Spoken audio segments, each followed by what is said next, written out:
এই ঈদের দিনেই একজন রোজাদারের সম্পূর্ণ আমল পূর্ণতা পায়।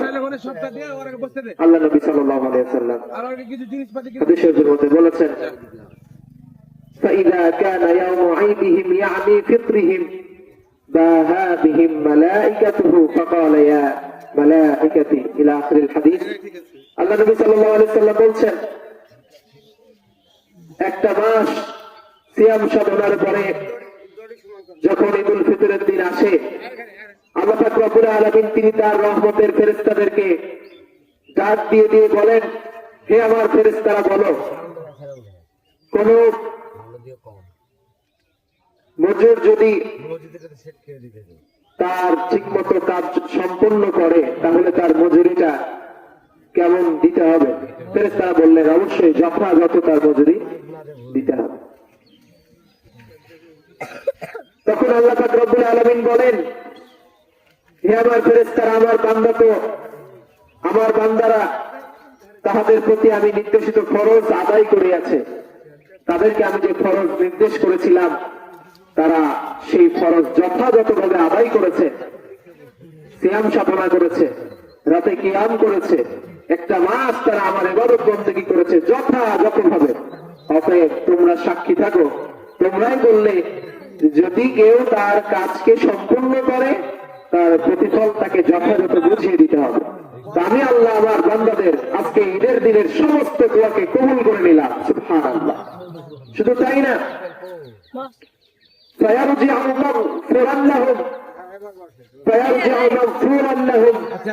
আমি আমার সমস্ত বান্দাদেরকে আজকে মাফ করে দিলাম। সুবহানাল্লাহ।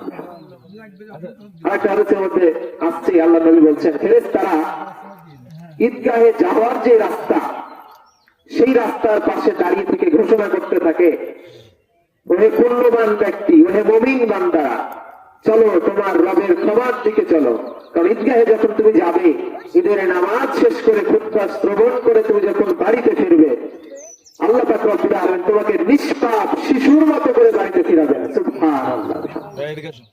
সেই ফজিলত, সেই বরকতের অধিকারী আল্লাহ পাক রব্বুল আলামিন আমাদের কাছে করেছেন। আমরা আশা করি ইনশাআল্লাহ আজকের ঈদগাহ ময়দান থেকে প্রত্যেকটা ব্যক্তি আজকে আমরা নিষ্পাপ হয়ে বাড়ি ফিরবো ইনশাআল্লাহ। বলেন সম্মানিত হাজিরিন, আসুন আমরা পুরো একটা বছর কিভাবে আমরা চলবো, এই রমজান আমাদেরকে কি শিক্ষা দিয়ে গেল, রমজান থেকে আমরা কি নিতে পারি, কি মেসেজ আমরা নিতে পারি, এবং বাকি 11টি মাস রমজানের এই শিক্ষাগুলোকে কাজে লাগিয়ে কিভাবে আমরা আমাদের জীবনটাকে সুন্দর করতে পারি কোরআন হাদিসের আলোকে। মাত্র 4টা পয়েন্টে কথা বলবো ইনশাআল্লাহ। 4টা শিক্ষা আমরা আজকে এখানে আলোচনা করব ইনশাআল্লাহ। 4টা শিক্ষা যদি আপনি নিতে পারেন, আল্লাহ ভরসা রেখে বলতে পারি সারাটা বছর আপনি ইনশাআল্লাহ গুনাহমুক্ত জীবন যাপন করতে পারবেন। এজন্য মনোযোগের সাথে আমরা কথাগুলো শুনবো ইনশাআল্লাহ। আল্লাহ আমাদের সকলকে আমলের নিয়তে শোনার তৌফিক দান করুন। বলেন আমিন। আমরা অসহায়, আমরা নিঃস্ব, আল্লাহর রহমত ছাড়া আমাদের এক কদম চলার ক্ষমতা নেই। কাজেই প্রথমে আমরা আল্লাহর রহমত কামনা করছি। ইয়া আল্লাহ, যে কথাগুলো আমাদের জন্য প্রয়োজন, যে কথাগুলো আমাদের জন্য উপকারী, সেই কথাগুলো তুমি আমার মুখ দিয়ে বের করো। ওমা তাওফীক ইল্লা বিল্লাহ। বলেন আমিন। সম্মানিত হাজিরিন, আসুন আমরা শুরু করি।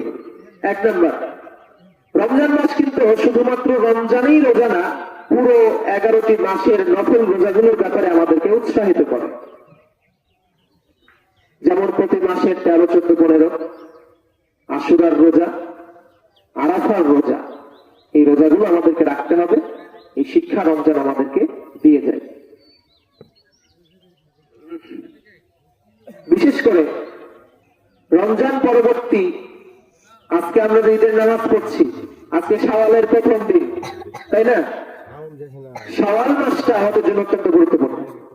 শাওয়াল মাস থেকেই রমজানের প্রথম শিক্ষা, রোজা রাখতে হবে আমাদেরকে। এই শিক্ষাটা শাওয়াল মাস থেকেই শুরু করতে হবে।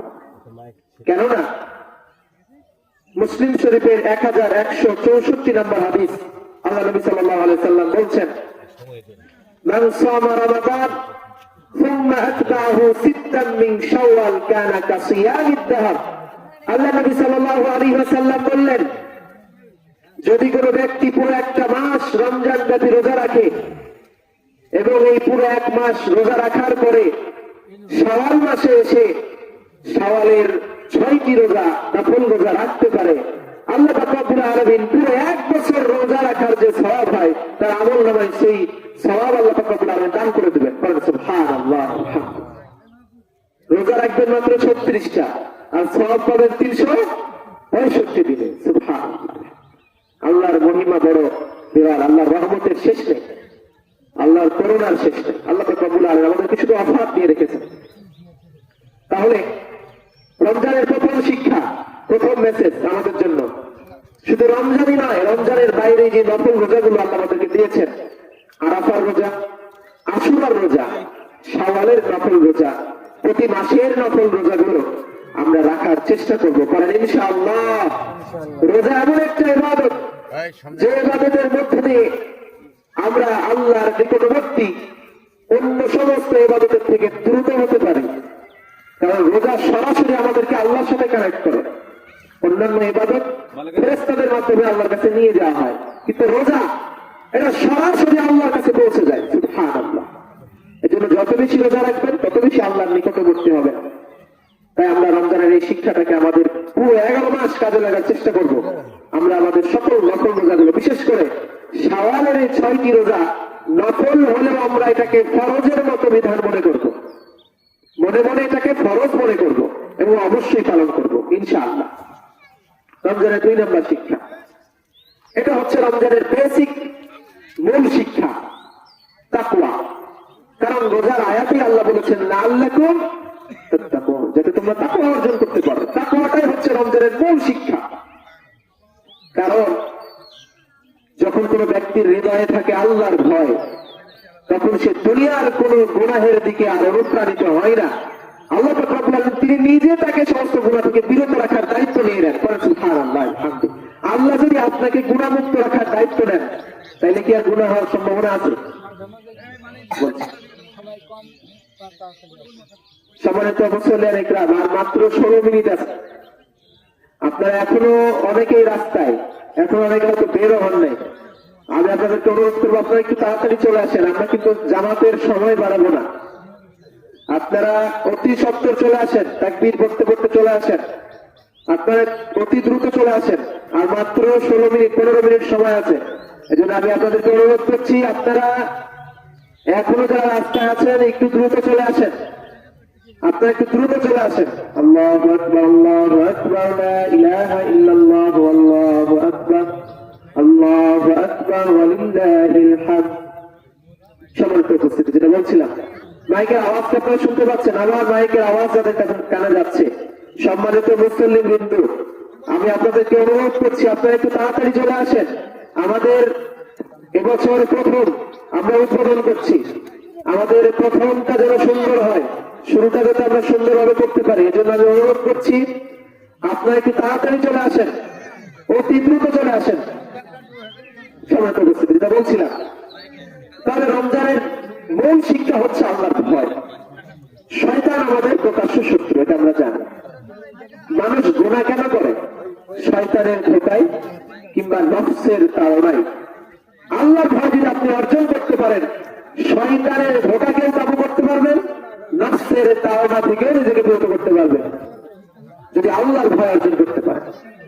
রব্বুল আলামিন সূরা আরাফের 201 নম্বর আয়াতে বলছে, ইন্নাল্লাযীনা ইত্তাকাউ ইযা মাসসাহুম তাঈফুম মিনাশ শাইতানি তাযাক্কারু ফাইযা হুম মুবসিরুন।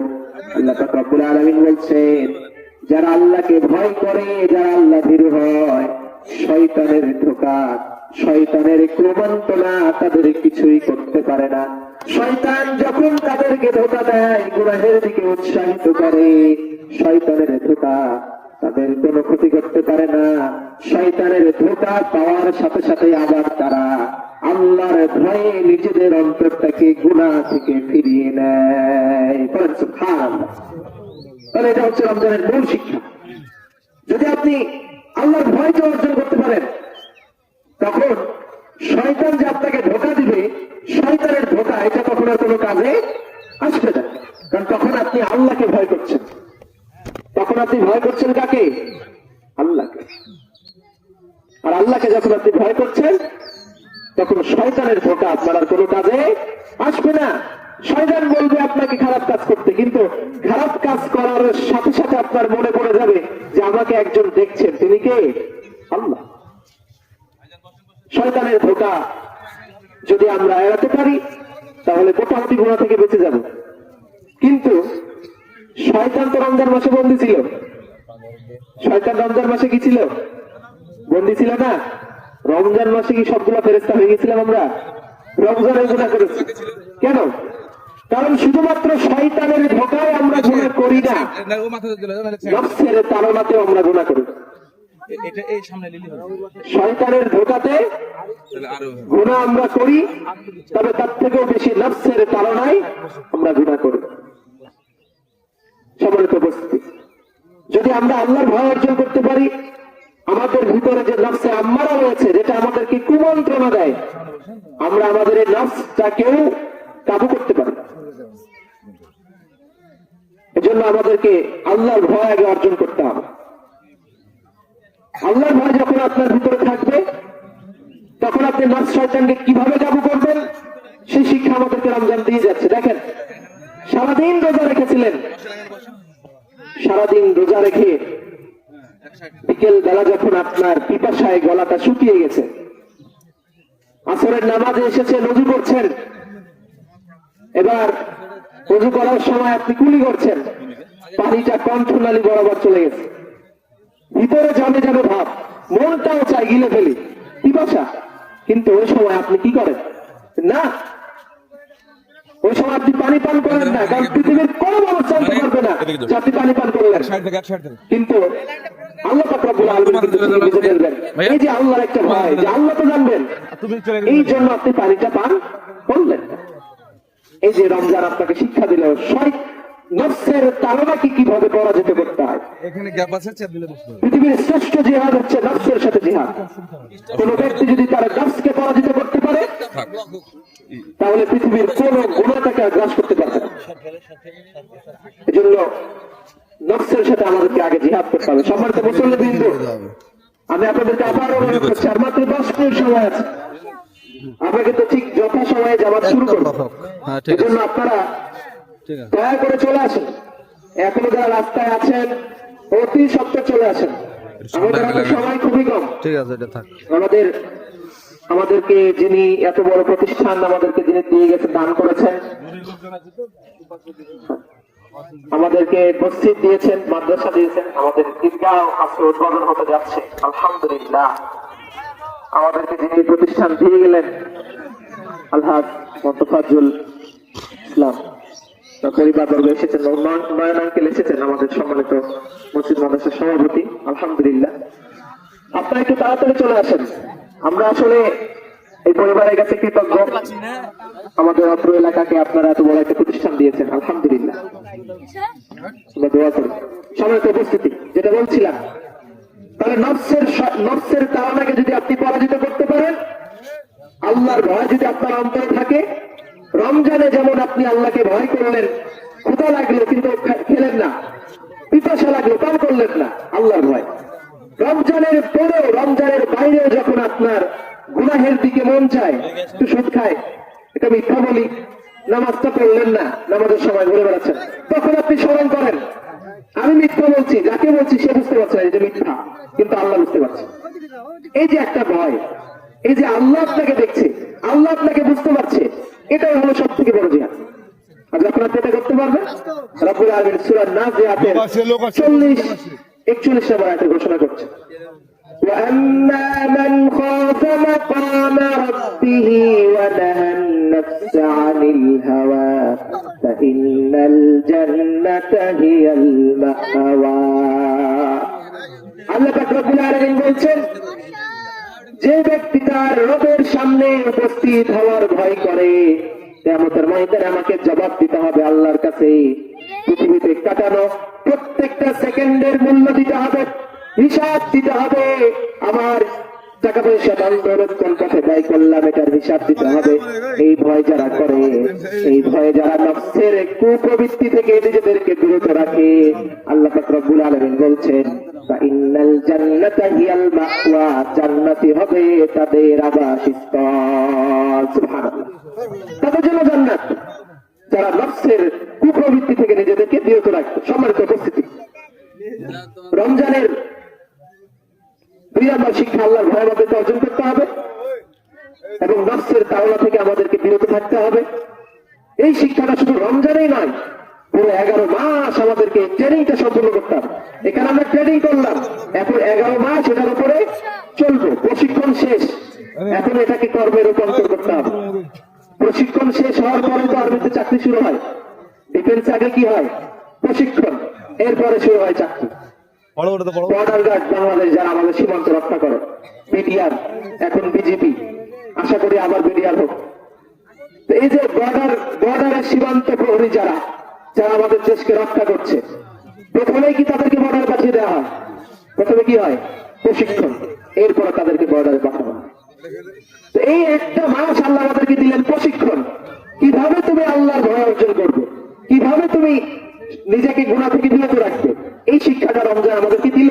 এখন 11 মাস এই শিক্ষার উপরে আমাদেরকে চলতে হবে। সম্মানিত উপস্থিতি, আসেন সর্বশেষ রমজানের 4 নম্বর শিক্ষা, আমাদেরকে অভুক্ত গরিব তাদের প্রতি সহানুভূতিশীল হতে হবে। রমজান আমাদেরকে শেখায় ক্ষুধার যন্ত্রণা কি, রমজান আমাদেরকে শিখায় ক্ষুধার তাড়না কি। সারাদিন রোজা রেখে বিকালবেলা ক্ষুধায় যখন আপনি ক্লান্ত পরিশ্রান্ত, তখন আপনি অনুভব করেন যারা দিনের পর দিন মাসের পর মাস ফিলিস্তিনের গাজাবাসী, ঈদের দিনে তাদের কাছে খাবার নাই, কত কষ্টে দিন যাপন করছে তারা।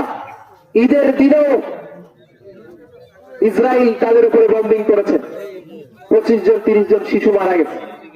দিনের পর দিন মানুষ মারা যাচ্ছে, হাজার হাজার মানুষকে নির্বিচারে অত্যাচারের মধ্য দিয়ে, প্রহসনের মধ্য দিয়ে শেষ করে দিচ্ছে। তাদের ঘরে কোনো খাবার নাই। ছোট্ট একটা বাচ্চাকে এক সাংবাদিক প্রশ্ন করছে, অনলাইনে দেখছি ভিডিও, তুমি কি চাও? তোমার মারা মতো শেষ, তুমি কি চাও? বলছে আঙ্কেল আমি মারা যেতে চাই। কেন? শুনেছি ছোট বাচ্চা মারা গেলে নাকি জান্নাতে যায়, আর জান্নাতে গেলে খাবার পাওয়া যায়। কতটা দুঃখ নিয়ে বলছে কথাটা, যে আজকে তাদের কাছে খাবার নাই, সে মারা যেতে চাই সামান্য একটু খাবারের জন্য। আর আমরা রমজান মাসে রোজা পালন করি, ইফতারিতে হরেক রকমের আয়োজন, যেগুলো সবগুলো খেতেও পারি না, নষ্ট করে দেই। সারা বছর আমরা এভাবে কাটিয়ে দেই, কিন্তু আমাদের পাশে কত গরিব মানুষ থাকে, তাদের প্রতি আমরা খেয়াল রাখি না। রমজান আমাদেরকে শিক্ষা দেয় গরিবদের প্রতি আমাদেরকে সহানুভূতিশীল হতে হবে। সম্মানিত মুসল্লিবৃন্দ, সম্মানিত মুসল্লিবৃন্দ, আপনারা অত্যন্ত সুশৃঙ্খল এবং বারবার আপনারা প্রমাণ করেছেন যে 12 মাইলের দ্বারা সবকিছু সম্ভব। 12 মাইল যে কাজটা হাতে নাই সেটা করে দেখায়, কি ঠিক তো? আপনারা কি খুশি?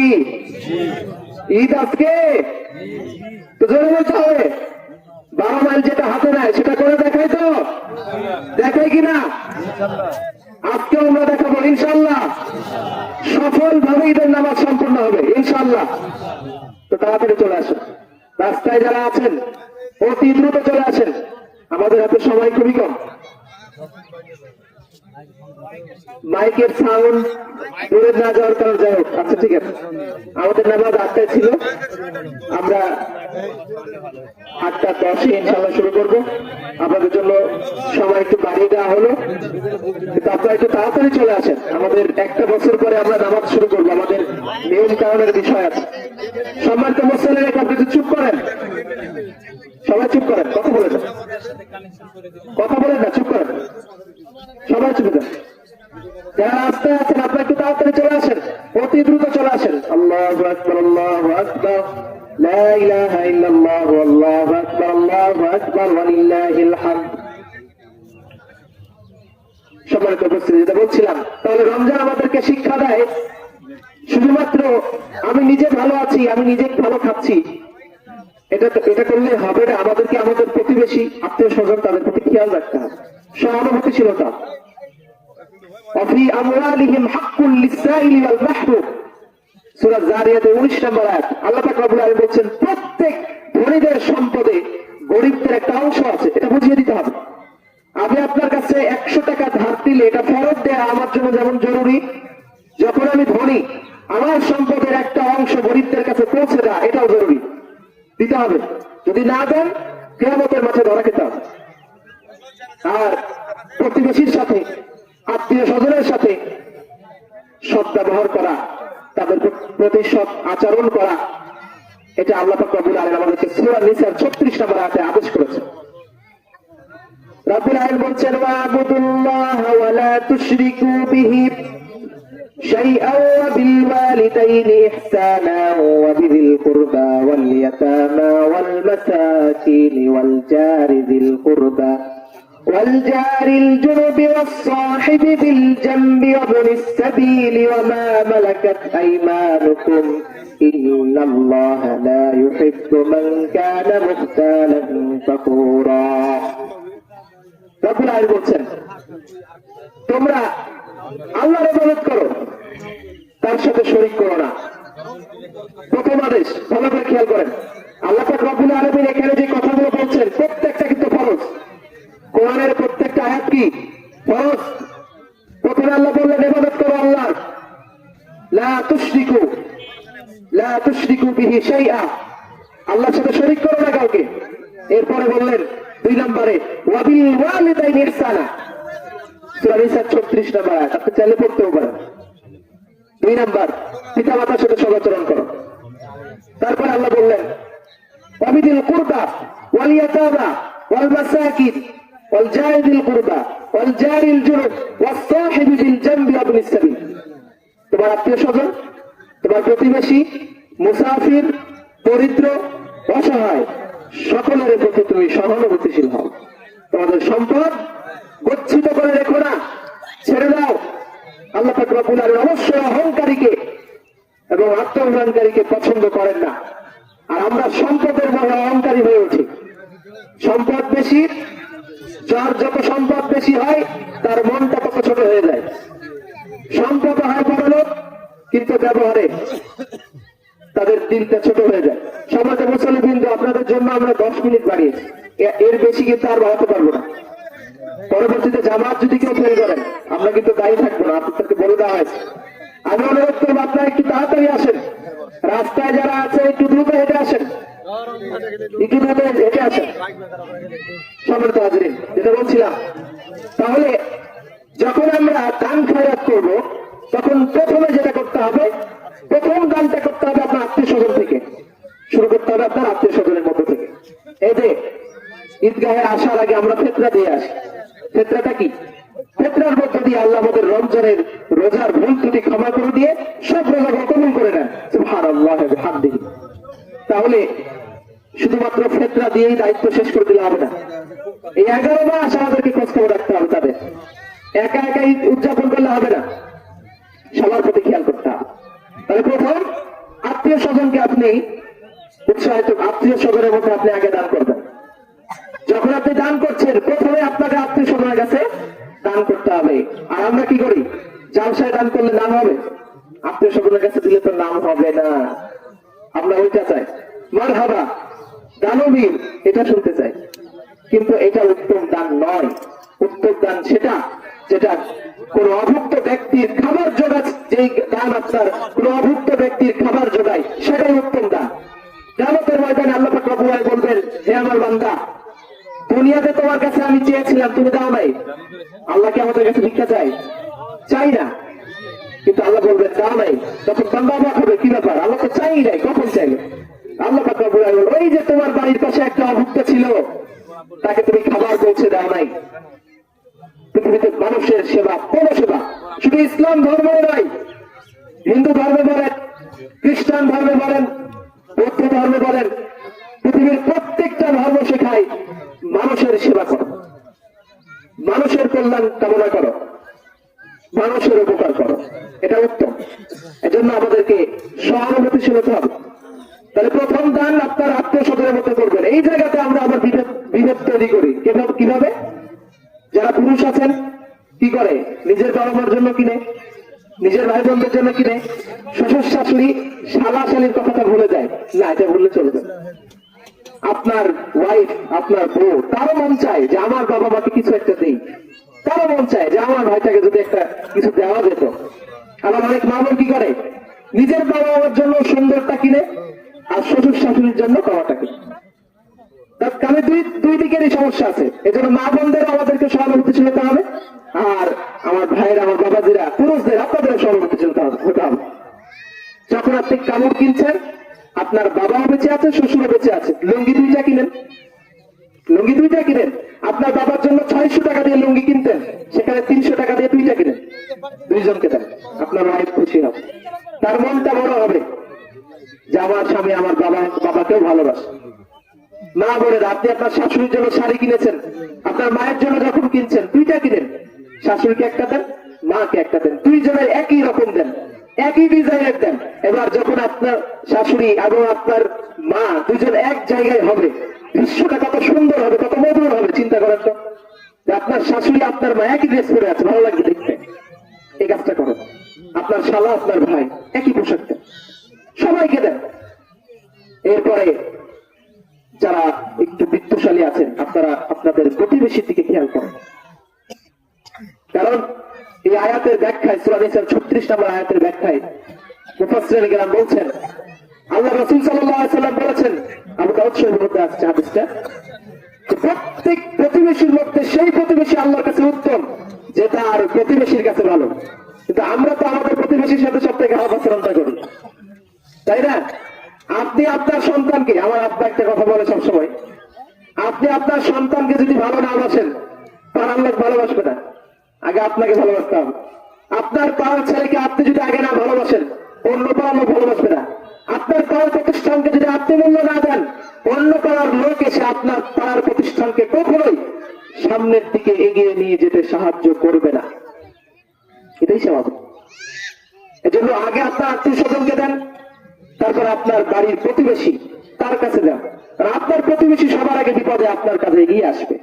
আপনার ভাই দূরে চলে গেছে, কিন্তু আপনার প্রতিবেশী আপনার বাড়ির পাশে যে আছে, তার সাথে যদি আপনার ভালো একটা বন্ডিং থাকে, যখন আপনি বিপদে পড়েছেন, আপনার ভাই খবর পেয়ে আস্তে আস্তে আপনার প্রতিবেশী আপনাকে পেন্টুলে মেডিকেলে পৌঁছে দেবে অলরেডি, তাই না? এই জন্য প্রতিবেশীর সাথে কখনো খারাপ আচরণ করবেন। আল্লাহ রাসূল সাল্লাল্লাহু আলাইহি ওয়াসাল্লাম আমাদের আয়েশা বলছেন যে আমার বাড়ির দুই পাশের দুই প্রতিবেশীর ভিতরে আমি কাকে অগ্রাধিকার দিব, কার কাছে হাদিয়াটা আগে দিব? আল্লাহ নবী বললেন, যার বাড়িটা তোমার দরজার অতি নিকটে তাকে আগে দাও। বুখারী শরীফের হাদিস। তাহলে আমাদের প্রতিবেশীর সাথে ভালো ব্যবহার করতে হবে।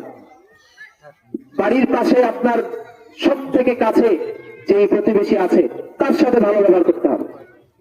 এবং সর্বোপরি আমাদের প্রত্যেকটা গরিব দুঃখী অসহায়ের দিকে খেয়াল রাখতে হবে। প্রত্যেকটা বংশে একজন বিত্তশালী থাকেই, প্রতিটা বংশে থাকে না? প্রত্যেকটা বংশে। তো ভাই, এক বংশের একজন বিত্তশালী যদি দায়িত্ব নেয় যে আমার বংশে যত আত্মীয় স্বজন আমার আছে, এই গরিবগুলোকে ঈদের দিন আমি একটা নতুন জামা দিব, আমি তাকে দাওয়াত করে খাওয়াবো, একজন যদি দায়িত্ব নেয়, তো ওই বংশটাই হয়ে যায় সুন্দর। একজন বংশে কি একজন বিত্তশালী থাকে? আরো তো থাকে। সবাই মিলে যদি একসঙ্গে হয়ে, একতাবদ্ধ হয়ে সবাই মিলে যদি চিন্তা ভাবনা করে, চেষ্টা করে, তাহলে আমরা সবাই ভালো থাকতে পারি, আমাদের ঈদটা সবার জন্য মঙ্গলকর হয়। সবার তো মুসল্লি কিন্তু আপনারা যারা রাস্তায় আছেন, আর মাত্র 4 মিনিট সময় আছে, আপনারা একটু তাড়াতাড়ি চলে আসেন। আমরা কিন্তু জামাত শুরু করব ঠিক 8:10-এই, এজন্য আপনারা একটু তাড়াতাড়ি চলে আসেন। আল্লাহু আকবার, আল্লাহু আকবার, লা ইলাহা ইল্লাল্লাহ, আল্লাহু আকবার, আল্লাহু আকবার, ওয়ালিল্লাহিল হামদ। সবাই তো উপস্থিতি। তাহলে প্রতিবেশীর সাথে ভালো ব্যবহার করতে হবে। আপনার বাড়ির পাশে যে ছেলেটার বাবা মারা গেছে, ঈদের দিনে তার বাবার সম্পূর্ণ অভাবকে আপনি পূরণ করতে পারবেন না, কিন্তু আপনি প্রচেষ্টা করতে পারেন, কিছুটা তার ভিতরে অনুভূতি দিতে পারেন। তোমার বাবা নাই তো কি হয়েছে, আমি আছি, এরকম অনুভূতি আপনি দিতে পারেন। যেন আপনার ভাতিজা যে তার বাবাকে হারালো, তার প্রতি খেয়াল করেন, তাকে দাওয়াত করে আপনার বাসায় নিয়ে আসেন, খাওয়ান তাকে, তার বাড়িতে আপনি যান, খোঁজ খবর নেন, আপনার প্রতিবেশী আপনার এলাকায় যে সমস্ত বাড়িতে ঈদের দিনেও একটু ভালো খাবার হয়নি, খোঁজ নিয়ে বের করে ওই বাড়িতে একটু ভালো খাবার, একটু তরকারি পৌঁছে দেন, বা তাদের কাউকে দাওয়াত করেন, খাওয়ান তাদেরকে।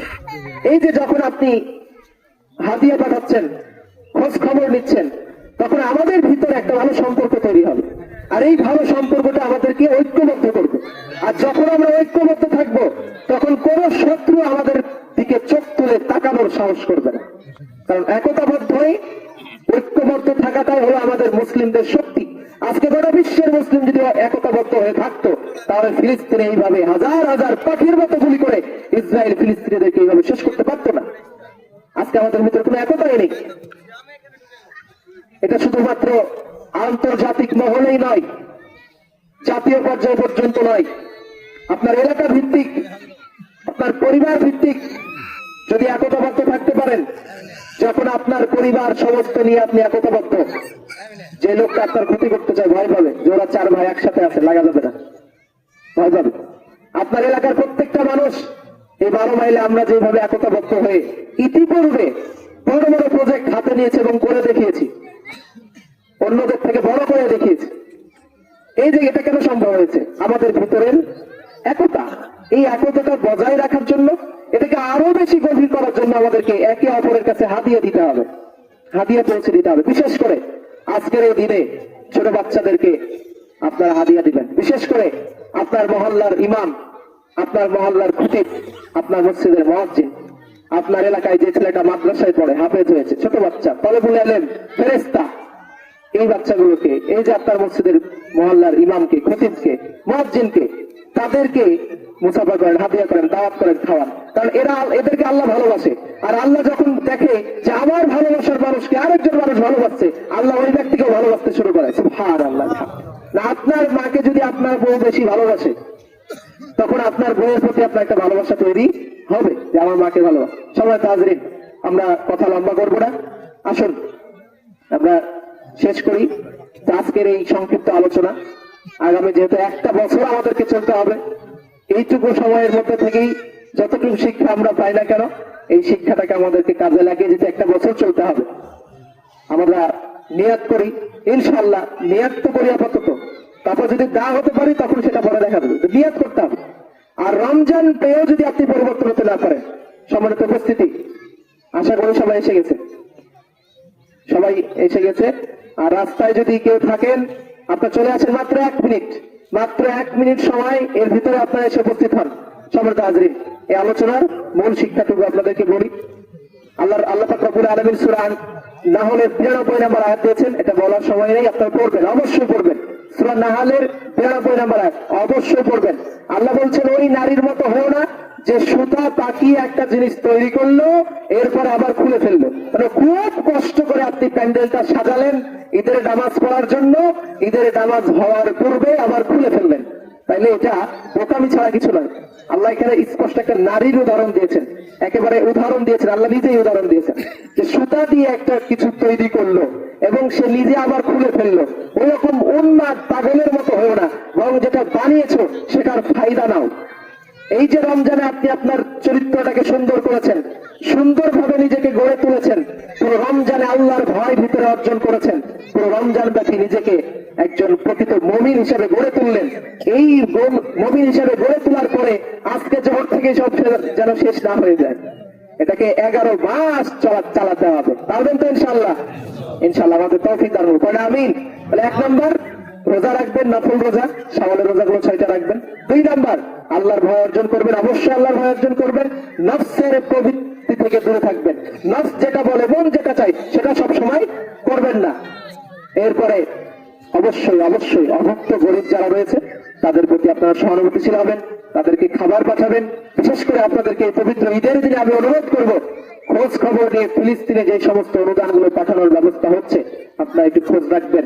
ওইখানে হাজার হাজার শিশু না খেয়ে অভুক্ত আছে। আল্লাহ আমাদের সকলকে তৌফিক দান করুন, আমিন। 11টি মাস আল্লাহ আমাদেরকে রমজানের আলোকে, রমজানের আলো আমাদের অন্তর জেলে রমজানের মতো করে 11টি মাস আল্লাহর ইবাদত আমরা করে যেতে পারি। আল্লাহ তৌফিক দান করুন, আমিন।